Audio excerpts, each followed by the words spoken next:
Good morning. So good to be with you this morning.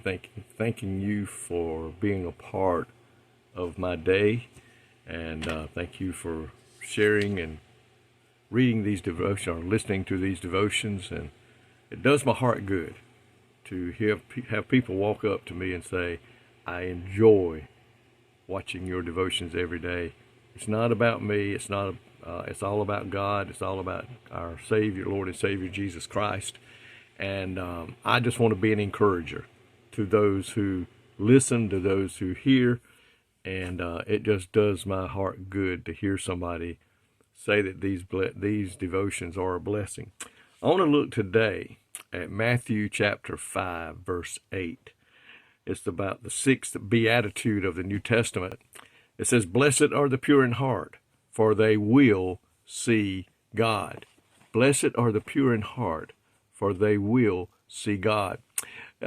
This emphasizes that inner holiness, sincerity, and undivided devotion to God, rather than just an outward and ceremonial or obedience. It talks about something being on the inside of us this morning that causes us to be the best we can possibly be for God. And C.S. Lewis once wrote, "Integrity is doing the right thing even when nobody is watching."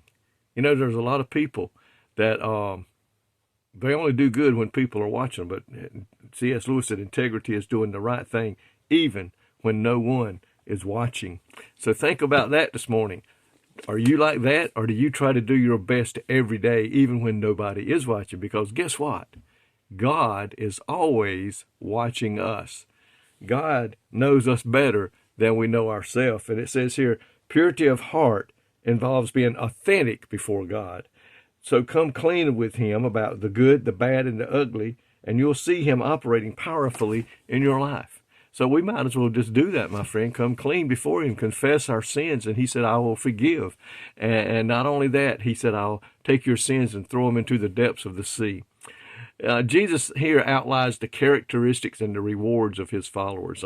It says the pure in heart is a biblical term that says represents the center of human desires, thoughts, and motivation. Purity here means having sincere, honest, and undivided intentions and free from hypocrisy and selfish ambitions. In other words, we do what is right. We try to do it all the time. We're not perfect, but we try to live the way God wants us to live every moment of our life today. But you know that promise at the end of that, what does it say? "For they shall see God." So it's only those who are doing their best to live the life that God wants us to live while here on earth.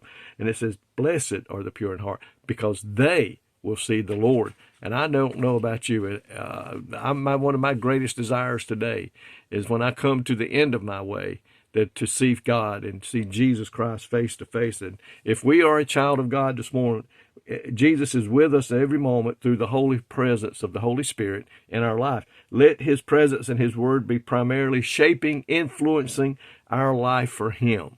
Let's be doing everything we can in the way God wants us to be, so that we may be about his business and doing the things he wants us to do. Do you have somebody in your life today who makes you want to be a better person?